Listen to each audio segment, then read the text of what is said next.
Thank you for returning this afternoon, even after lunch.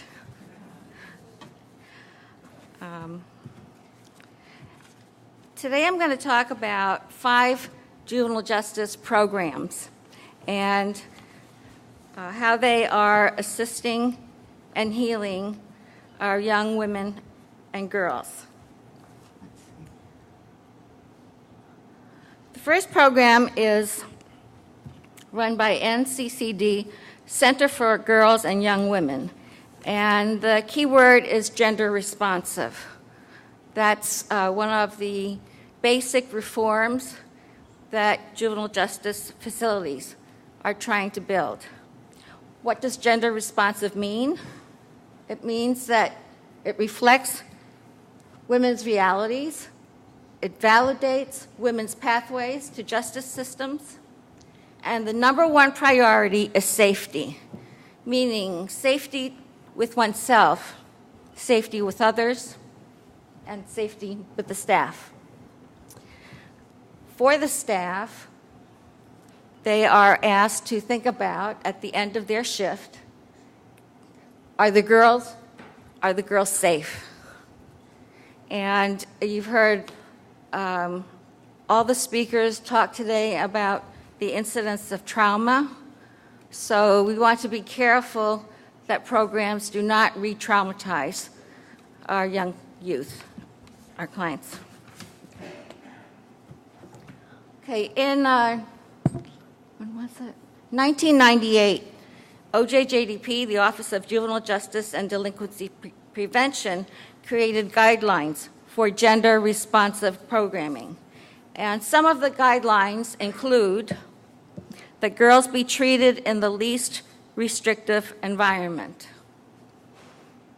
that the girls be located close to home so that they can maintain family relationships.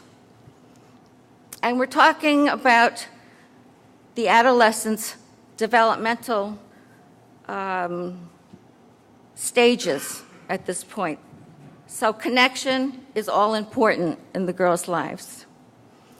The staff assume positive attitudes about youth and family, that they are doing the best they can, but that change can happen and life can improve.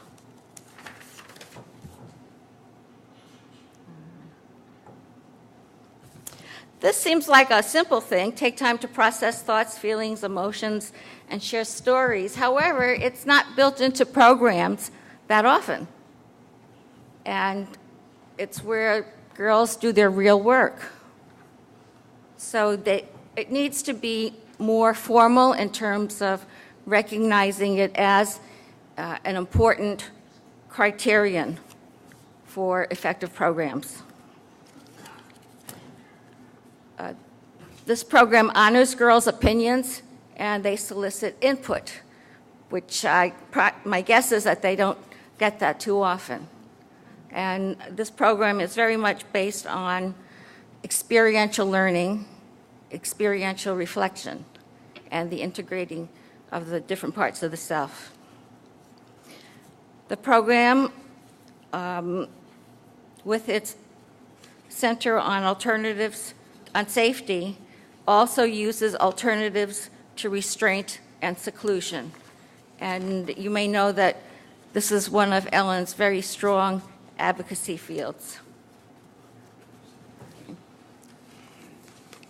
So the healing of trauma can take a long time, but programs that are gender responsive provide essential tools in affirming a stronger self and re-entering the community to continue their developmental work of forming their identities.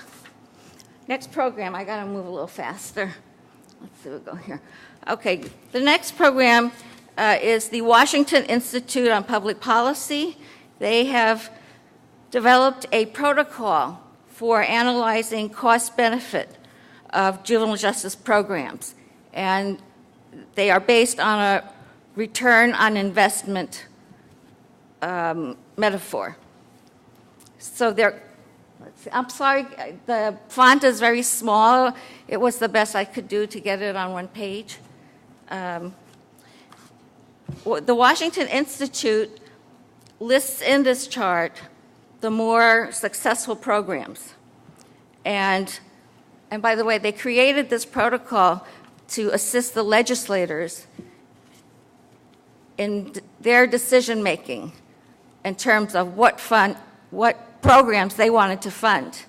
Well, it's been so successful that now the Institute develops analyses in the departments of mental health, in education, in a whole panoply of programs.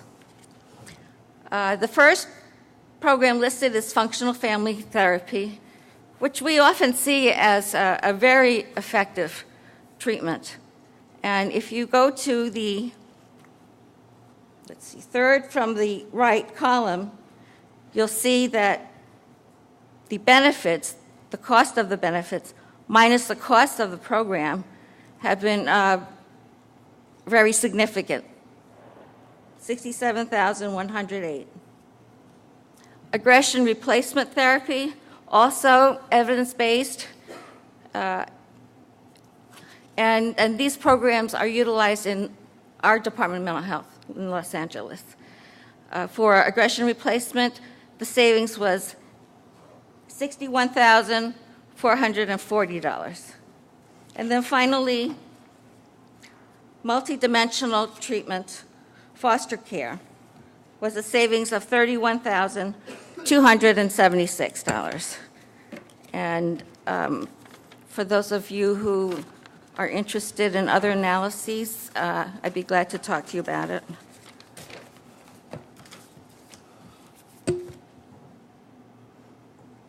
This is a continuation of the chart. Oh, at the printing of this chart, they had not finished their analyses of the following programs also, but you can see the span of the programs. So it includes cognitive behavioral therapy, juvenile boot camp, supervision for juvenile offenders, sex offender treatment, teen child program, teen courts, wilderness challenge programs. So that data should be coming out soon. Okay. The next program is a cost analysis from the National Council of Juvenile and Family Court Judges. And this concerns the savings in foster care. There were 3 model courts that were chosen for a project. They were Los Angeles, Chicago, and New York City. And through system reform efforts and a lot of collaboration, they successfully contributed to the safe reduction of the number of children in foster care. I want to stress the word collaborative. I know we've talked a lot about it today, but it genuinely is a key to providing effective services. The efforts were so successful that not only the courts benefited, but of course child welfare. Okay, here are the 3 sites. And just looking at Los Angeles County, the number of children in foster care in the year 2000 was 40,117. In 2009, it was 20,128. So the reduction came to almost 20,000 children who did not have to go to foster care.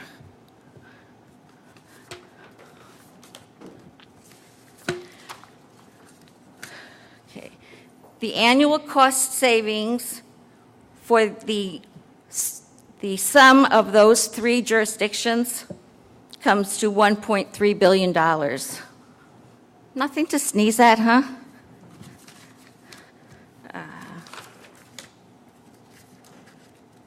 Let's see. I wanted to say a word about the Los Angeles Juvenile Court. The presiding judge here, okay. Presiding judge is Michael Nash, and I think the juvenile court is very progressive and visionary. They are currently developing a medication protocol countywide. a juvenile competency protocol, and standards for juvenile court representation. Okay,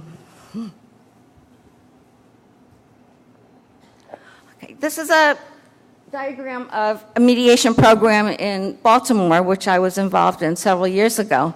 And all of the agencies that were of interest to the child, the parents, and the grandparents, who are usually the relative caretakers. So it's based on a tri-generational family design. We're involved in mediation, as well as all counsel of record, as well as typically 3 social workers who were with the family over a period of time. And I wanted to point out one of the classic conflicts was that social worker number 3 would be offering some great services for permanency, but the family refused it because the family was still so angry with social worker number 1, who did the investigation and said, "You're lousy parents." And the conflict, the mediation took place over time, and attitudes did change. Also, the mediators were able to incorporate conflicts from other courts. So if there was a housing problem, Baltimore had a housing court, then the mediator could work with the parties there and sometimes attend court as well. The court rules were adapted to facilitate settlements and to decrease the stress on the families. So if a mediation resulted in a settlement, they could go to the courtroom, and His Honor David Mitchell agreed to take that family first. So they had priority and could walk out with a court order. I think that I'm hoping that in the future we can start to consider some of the applying services in the pre-areas, meaning pre-diversion, pre-arrest, and also pre-preliminary in dependency cases. I think that that's a very good early place to start intervention. And finally, a word about community resources. We know that that's one of the keys to improving families and communities. However, the linkage process is not that simple. Of course, it's not handing a phone number to the client, expecting them to find it, but it can be a very gradual process, let's say for a client with general anxiety disorder. They would find it difficult to call a program for services. And so you may want to therapeutically work with that client, prepare them, CBT, cognitively. You may want to start connection with the program through speakerphone, and you can role model how you negotiate services, and then they can join in. And the family feels empowered in that way. Another community resource is emergency medication for our severely psychotic clients. And I want to mention the importance of compassion and an awareness of the severe pain that our clients have while they are trying to obtain services that they need. Ellen has eloquently described the pain and the horror of psychosis. And the eminent psychologist Kay Jamison describes the deep pain of clinical depression. She has bipolar disorder and has written extensively on it. So if we have a client who comes in psychotic and also depressed, let's see, someone with schizoaffective disorder, having both symptoms of both illnesses, it's going to be really hard to help them get on the bus so that they can go to accident urgent care, and also remind them that they need to show Exodus that they've received an appointment from the local mental health center, because Exodus is intended to be only an emergency service. But the client may want to continue with Exodus, and that cannot happen. The appropriate service is the clinic, and so they must show proof that they signed up at the clinic. Those are, I think, very steep tasks for someone in pain, and not so sophisticated about negotiating services. So that's what I have to say. Thank you.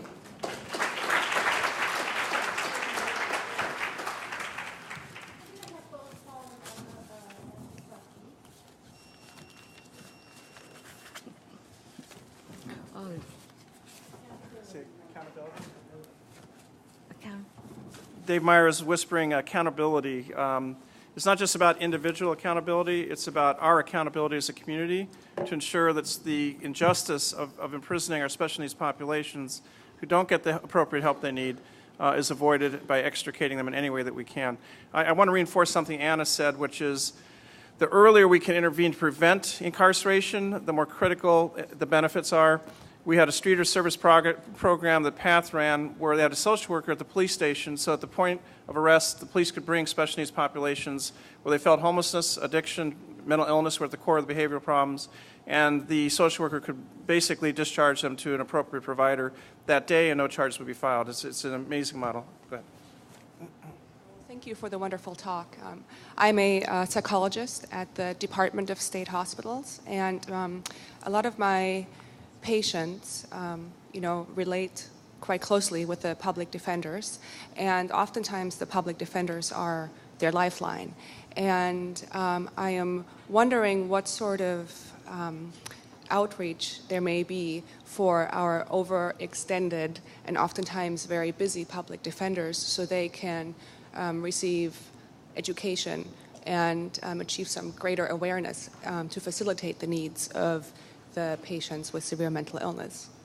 Did you understand the question? I just so happen to have the National Juvenile Defense Standards, which came out recently, and you're welcome to look at it later on. But yes, standards for representation of juveniles is evolving. It's very much a matter of the moment. As I said before, the juvenile court in Los Angeles and an interagency committee are working on standards. Question over here.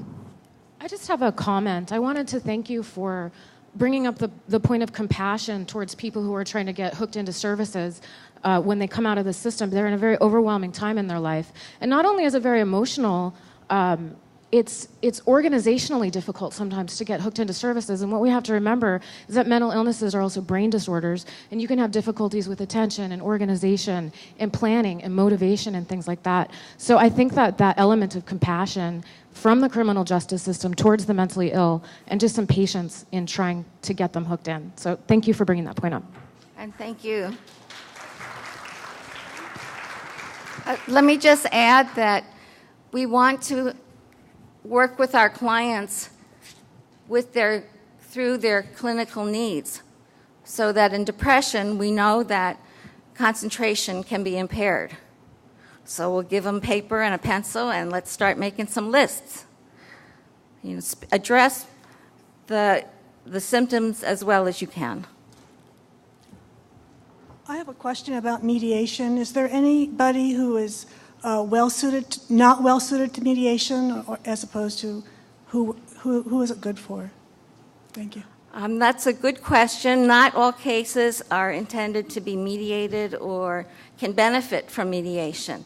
And the classic example is if there is a great power disparity between or among the parties. It's too unfair a playing field.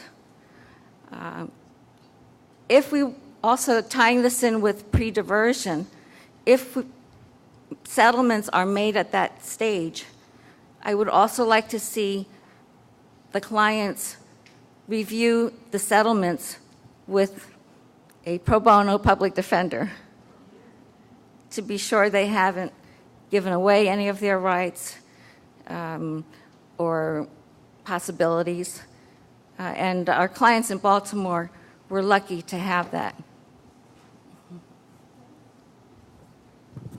I just wanted to make a mention about something that was spoken earlier about the veterans. And one of the concerns I have as I listen to the news on the gun control that's going on right now, I've ran a couple of veterans conferences for NAMI, and one of the biggest issues and the reasons why veterans did not seek mental health help is because they did not want that label on their record, because a lot of them want to go into law enforcement, they want to be able to carry a gun. And with this new legislation that might come about, I have a feeling it's going to have a very negative effect on helping veterans to come and seek treatment. You're absolutely right. And the problem is exacerbated by California laws that create a sentence enhancement if a gun is involved in any type of crime. There's an example of a man named Nathan Domago who had no prior involvement in the criminal justice system, served 6 years in Iraq, came back, was in San Diego transitioning to civilian life. He lost his best friend to a roadside bomb. He himself had traumatic brain injury from exposure. It's the anniversary of his best friend's death, and he does the wrong thing. He gets drunk, and he goes back into combat mode, and he goes off into traffic and starts doing checkpoint procedures with his handgun, and has a Middle Eastern cab driver down on the ground, takes his wallet, waves him through, nobody's hurt, wakes up in a police station thinking he's had another nightmare about his experiences, to discover he's looking at 12 years in prison. He's now serving 6 years in Arizona. His family mortgaged their house for his legal defense. He's destroyed their relationship as well. And the gun in house was a big part of that. But you're taught basically to think of your gun as your wife, as your daughter. It's that powerful. Real quick. When will we be able to take in someone's cognitive ability? Cognitive ability isn't anywhere to be found in our court systems, where we're talking about all these people and their IQs are, under the table. Serious cognitive ability, they can't even rationalize choices, decision making, and it doesn't even seem to land on the majority of the judges and the law enforcement and everything else. What might be happening there? Just exploring the fact that these are seriously disabled individuals, regardless of mental illness or otherwise. Roadside bombs, brain injuries, they're disabled. The model is really one of an empowerment, and the court realized a quite humble role of deferring to specialists that help them understand and design a program that's going to empower that person to succeed, to reorganize their life and regain normalcy in their life. Judge Manley often says, I'll set 4 goals for my clients. If they succeed with one, I'm happy, because I know the challenges that they're up against, and that's a perfect example. Can I just say something really quick? I would be remiss if I didn't talk about the outcomes. Judge Manley gauged the clients to enter his mental health court. At the time of entry, 88% were homeless. After completing graduation from his program, 100% were housed, 69% were housed independently, and I think even more powerfully, 77% were restored their connection with their family, which to me is just incredible. From legal services standpoint, I just want to read this from the Alameda study about the power of developing relationships with your legal service providers, the Legal Aid Foundations, Intercity Law Center, Public Counsel, Betsetics of the world. Almost all of the court's participants received free legal services. Civil advocacy was successful in maximizing benefit programs, providing food, monthly cash payments, health access for many families. Advocates also prevented evictions, negotiated move-out arrangements with banks after foreclosures, connected families with agencies that provided cash assistance for rent or utilities, brought actions to address habitability problems, and helped receive appropriate mental health services and educational placements. So public counsel, if you Google public counsel, I would be happy to give any of you a personal tour of our office. And thank you. Thanks, Anna.